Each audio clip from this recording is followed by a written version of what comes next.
ಒಂದ್ ಕಡೆ ಸದನದ ಒಳಗಡೆ ವಾಲ್ಮೀಕಿ ಹಗರಣಕ್ಕೆ ಸಂಬಂಧಪಟ್ಟಂತೆ ಸದ್ದು ಮಾಡ್ತಾ ಇದ್ರೆ, ಇನ್ನು ಸದನದ ಹೊರಗಡೆ ಕೂಡ ಬಿಜೆಪಿಯ ರಾಜ್ಯಾಧ್ಯಕ್ಷ ಹಾಗೂ ವಿಪಕ್ಷ ನಾಯಕ ಆರ್ ಅಶೋಕ್ ಇಬ್ರು ಕೂಡ ಕಿಡಿಕಾರಿದ್ದಾರೆ. ಸರ್ಕಾರ ಏನ್ ಮಾಡ್ತಾ ಇದೆ, ಹಗರಣಕ್ಕೆ ಸಂಬಂಧಪಟ್ಟಂತೆ ತನಿಖೆ ಮಾಡ್ತಾ ಇಲ್ಲ, ಜೊತೆಗೆ ಸರ್ಕಾರವೇ ಹಗರಣದಲ್ಲಿ ಮುಳುಗೋಗಿದೆ. ಸದನದ ಹೊರಗೂ ಕೂಡ ವಾಲ್ಮೀಕಿ ಹಗರಣದ ವಿರುದ್ಧ ಆಕ್ರೋಶ ಹೊರಹಾಕಿದ್ದಾರೆ. ಸಿಎಂ ಸಿದ್ದರಾಮಯ್ಯ ರಾಜೀನಾಮೆ ಕೊಡಲೇಬೇಕು ಅಂತ ಆಗ್ರಹಿಸಿದ್ದಾರೆ. ಸ್ಪೀಕರ್ ಮನವಿ ಮೇರೆಗೆ ಸದನದಲ್ಲಿ ಪ್ರತಿಭಟನೆಯನ್ನ ಹಿಂಪಡೆದುಕೊಂಡಿದ್ದೇವೆ ನಾವು, ಆದರೆ ಹಗರಣ ಸಂಬಂಧ ನಾವು ಸದನದ ಹೊರಗೂ ಕೂಡ ಹೋರಾಟ ಮಾಡ್ತೀವಿ. ಪ್ರಕರಣವನ್ನ ಸಿಬಿಐಗೆ ವಹಿಸಬೇಕು ಅಂತ ಆರ್ ಅಶೋಕ್ ಹಾಗೂ ವಿಜಯೇಂದ್ರ ಇಬ್ರು ಕೂಡ ಆಗ್ರಹಿಸಿದ್ದಾರೆ. ಸದನದ ಒಳಗಡೆ ಪ್ರತಿಭಟನೆಯನ್ನ ವಾಪಸ್ ಪಡ್ಕೊಂಡಿದ್ದೀವಿ, ಆದರೆ ಸದನದ ಹೊರಗೂ ಇದೇ ವಿಚಾರಕ್ಕೆ ನಾವು ಹೋರಾಟವನ್ನ ಮಾಡ್ತೀವಿ. ಸಿಎಂ ಸಿದ್ದರಾಮಯ್ಯ ರಾಜೀನಾಮೆ ಕೊಡಬೇಕು, ಜೊತೆಗೆ ಈ ಹಗರಣ ಕೇಸ್ ಏನಿದೆ ಅದನ್ನ ಸಿಬಿಐ ಅಧಿಕಾರಿಗಳಿಗೆ ವಹಿಸಲಿ, ತನಿಖೆ ನಡೆಸಲಿ ಅಂತ ಕೂಡ ಬಿವೈ ವಿಜಯೇಂದ್ರ ಹಾಗೂ ಆರ್ ಅಶೋಕ್ ಇಬ್ರು ಕೂಡ ಸರ್ಕಾರದ ವಿರುದ್ಧ ವಾಗ್ದಾಳಿ ಮಾಡಿದ್ದಾರೆ.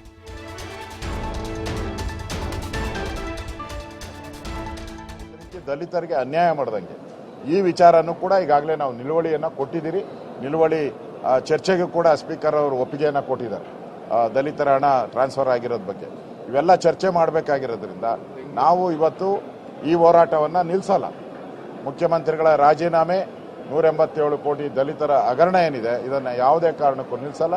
ಆದರೆ ಅಧಿವೇಶನದಲ್ಲಿ ನಾವು ಇದನ್ನ ಬೇರೆ ಬೇರೆ ವಿಚಾರಗಳು ಇಷ್ಟೇ ಇದ್ದರೆ ಬೇರೆ ಬೇರೆ ವಿಚಾರ ಪ್ರಸ್ತಾವ ಮಾಡೋಕ್ಕೆ ಆಗಲ್ಲ. ಅವರು ಸರ್ಕಾರ ಇದನ್ನೇ ರದ್ದು ಮಾಡಿ ಅಲ್ಲಿಗೆ ಅಧಿವೇಶನ ರದ್ದು ಮಾಡಿ ಹೋಗ್ಬೋದು, ಆದರೆ ಬೇರೆ ವಿಚಾರಗಳು ಪ್ರಮುಖವಾಗಿ ಪ್ರಸ್ತಾವ ಮಾಡಬೇಕಾಗಿರೋದ್ರಿಂದ, ವಿಶೇಷವಾಗಿ ಮೂಢ ಹಗರಣವನ್ನು ಪ್ರಸ್ತಾವ ಮಾಡಬೇಕಾಗಿರೋದ್ರಿಂದ ನಾವು ಇವತ್ತು ಇಲ್ಲಿ ಸ್ಪೀಕರ್ ಅವರು ವಿನಂತಿ ಮಾಡಿದ್ರು, ಅದರ ಮೇರೆಗೆ ನಾವು ಇಲ್ಲಿ ಧರಣಿಯನ್ನು ವಾಪಸ್ ತೆಗೆದು ವಾಕೌಟ್ ಮಾಡಿದ್ದೀರಿ. ಆದರೆ ಈ ಹೋರಾಟ ನಿಲ್ಲಲ್ಲ, ಈ ಹೋರಾಟ ಮುಂದುವರಿಯುತ್ತದೆ. ಯಾವುದೇ ಕಾರಣಕ್ಕೂ ಈ ದಲಿತರ ವಾಲ್ಮೀಕಿ ನಿಗಮದ ಹಗರಣವನ್ನು ಮುಚ್ಚಾಕೋದಕ್ಕೆ ಯಾವುದೇ ಕಾರಣಕ್ಕೂ ನಮ್ಮ ಪಕ್ಷ ಬಿಡಲ್ಲ. ನಮ್ಮ ರಾಜ್ಯದ ಅಧ್ಯಕ್ಷರು ನಾವೆಲ್ಲರೂ ಕೂಡ ಇನ್ನು ಬೀದಿಗಿಳಿದು ರಾಜ್ಯಾದ್ಯಂತ ಹೋರಾಟವನ್ನು ಹೊರಗಡೆ ನಾವು ಮಾಡೇ ಮಾಡ್ತೀರಿ. ಆದರೆ ಅಧಿವೇಶನದಲ್ಲಿ ಇನ್ನಷ್ಟು ವಿಚಾರ ಚರ್ಚೆ ಮಾಡಬೇಕು ಅನ್ನೋ ದೃಷ್ಟಿಯಿಂದ ನಾವು ಇವತ್ತು ಧರಣಿಯನ್ನು ವಾಪಸ್ ಪಡೆದು ಮೂಢ ಹಗರಣಕ್ಕೆ ನಿಲುವಳಿಯನ್ನು ಕೊಡುವಂಥದ್ದಕ್ಕೆ ತಯಾರಿಯನ್ನು. ರಾಜ್ಯದಲ್ಲಿ ನಡೆದಂಥ ವಾಲ್ಮೀಕಿ ಅಭಿವೃದ್ಧಿ ನಿಗಮದ ಹಗರಣ,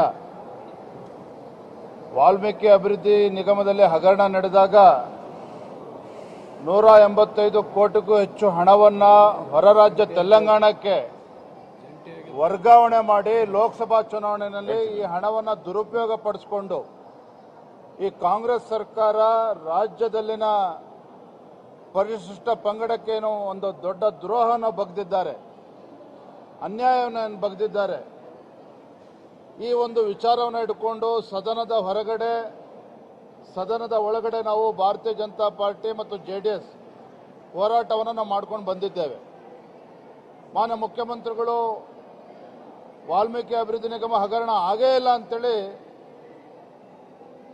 ಹೇಳ್ತಾ ಇದ್ರು.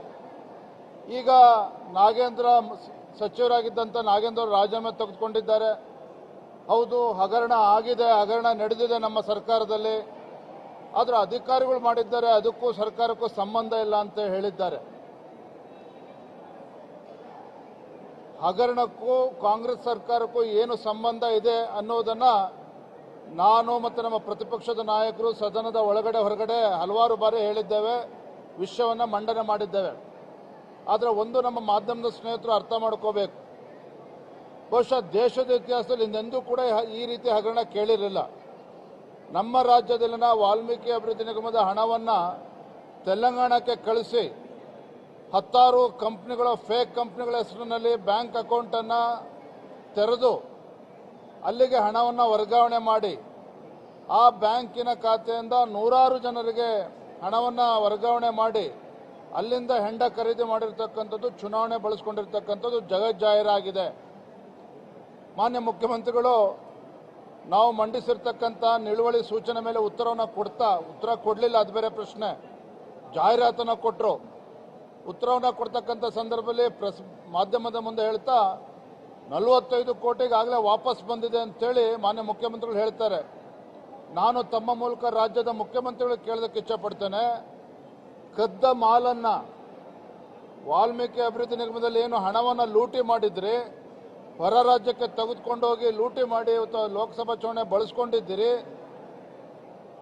ಅಲ್ಲಿ ಬೇರೆ ಅಕೌಂಟ್ ಹಣವನ್ನು ವರ್ಗಾವಣೆ ಮಾಡಿ ಆ ಹಣವನ್ನು ವಾಲ್ಮೀಕಿ ದುಡ್ಡು ವಾಪಸ್ ಬಂದಿದೆ ಅಂತೇಳಿ ನಮ್ಮ ರಾಜ್ಯದ ಜನರ ಕಿವಿಗೆ ಹೂ ಮೂಡಿಸ್ತಕ್ಕಂಥ ಕೆಲಸ ಮಾಡ್ತಾ ಇದ್ದೀರಿ. ಅದು ಖಂಡಿತ ಯಾರು ಕೂಡ ಒಪ್ತಕ್ಕಂಥದ್ದಲ್ಲ. ಕದ್ದ ಮಾಲು ವಾಪಸ್ ಬಂದ್ರಷ್ಟೋ ಬಿಟ್ಟರಷ್ಟೋ ಕಳ್ಳತನ ಆಗಿದೆ. ವಾಲ್ಮೀಕಿ ಅಭಿವೃದ್ಧಿ ನಿಗಮದಲ್ಲಿ ಹಗರಣ ಆಗಿದೆ. ಹಾಗಾಗಿ ನಮ್ಮ ಹೋರಾಟ ಇಷ್ಟಕ್ಕೆ ಸೀಮಿತ ಆಗಿಲ್ಲ. ವಾಲ್ಮೀಕಿ ಅಭಿವೃದ್ಧಿ ನಿಗಮ ಈ ಹೋರಾಟ ನಾವು ಕೈಬಿಟ್ಟಿಲ್ಲ. ಹೋರಾಟ ಅವತ್ತಿನ ಶುರು ಮಾಡಿದ್ದೇವೆ. ಹೋರಾಟ ಮುಂದೂ ಕೂಡ ನಿರಂತರವಾಗಿರ್ತದೆ. ಇವತ್ತು ದಲಿತರಿಗೆ ಅನ್ಯಾಯ ಆಗಿದೆ, ಪರಿಷ್ಠ ಜಾತಿ ಪರಿಷ್ಠ ಪಂಗಡಕ್ಕೆ ಅನ್ಯಾಯ ಆಗಿದೆ. ಅವ್ರ ನ್ಯಾಯ ಸಿಗಬೇಕು. ಇದು ಒಂದು. ಎರಡನೇದು, ಯಾರು ಇಂಥ ಭ್ರಷ್ಟಾಚಾರ ಪ್ರಕರಣದಲ್ಲಿ ಭಾಗಿಯಾಗಿದ್ದಾರೆ ಪ್ರತಿಯೊಬ್ಬರು ಕೂಡ ಇವತ್ತು ಶಿಕ್ಷಣ ಅನುಭವಿಸಲೇಬೇಕು, ಉತ್ತರ ನೀಡಲೇಬೇಕಾಗಿದೆ. ಹಾಗಾಗಿ ಮಾನ್ಯ ನಾಗೇಂದ್ರ ಸಚಿವ ಸ್ಥಾನಕ್ಕೆ ರಾಜೀನಾಮೆ ಕೊಟ್ಟಿದ್ದಾರೆ. ಅಲ್ಲಿಗೆ ನಿಲ್ಲೋದಿಲ್ಲ. ಇಷ್ಟು ಮಾತ್ರ.